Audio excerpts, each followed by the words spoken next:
Guys, when Marty Walsh was running for mayor, one of his big claims was that as a union guy, he was going to be able to negotiate effectively with the city's public employee unions. There's a new firefighter contract his administration just hammered out. What does it tell us about whether that claim was legit?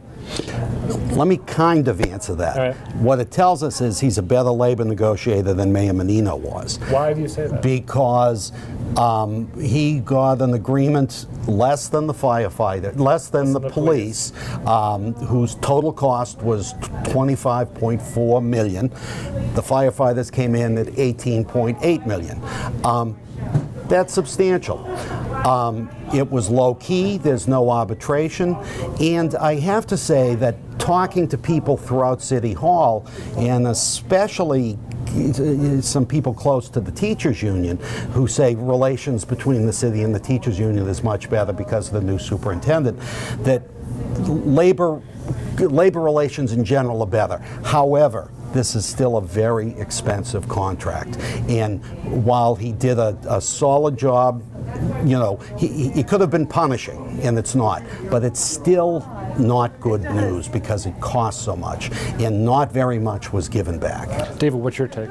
Well, I pretty much agree with Peter, particularly about his analysis of the contract itself. I look at the political aspect of it. I think that this shows some political skills on Marty Walsh's part, because I think it really was politically very important for him to get this contract behind him as quietly and uncontroversially as possible, because of of what you were talking about, the preconceived notions about it.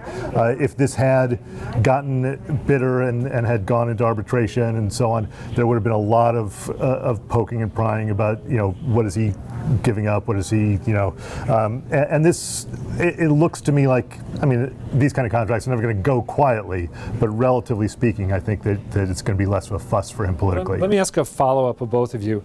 Would there have been any way imaginable that this would have gotten acrimonious coming off that Back Bay fire in which 2 Boston firefighters lost their lives? I mean, didn't that event in a way assure that these negotiations would be low-key and not bitter or combative? From what I understand, the negotiations were in high gear before that happened.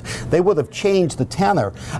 Listen, I've been very tough on the firefighters union over the years. The firefighters, who granted are close to Walsh, nevertheless deserve marks for not being obstructionist. Yeah, and in fact, there have been tragedies, fire-related tragedies during negotiations in the past couple of cycles. So this is not unique, and quite frankly, there are always bitterness and acrimony about these things, and in this case, Menino and the firefighters start with acrimony and everything gets worse. Right. There's a little bit more of a fresh start, so something isn't going to derail it as easily. You want a last word? A key point to make is, because of both the firefighters contract and the police contract, other city services are going to have to be cannibalized. All right, well, we should get to that down the road. Peter, thanks as always. David, thanks as always. Thank you for watching The Scrum. I'm Adam Reilly. We'll see you soon.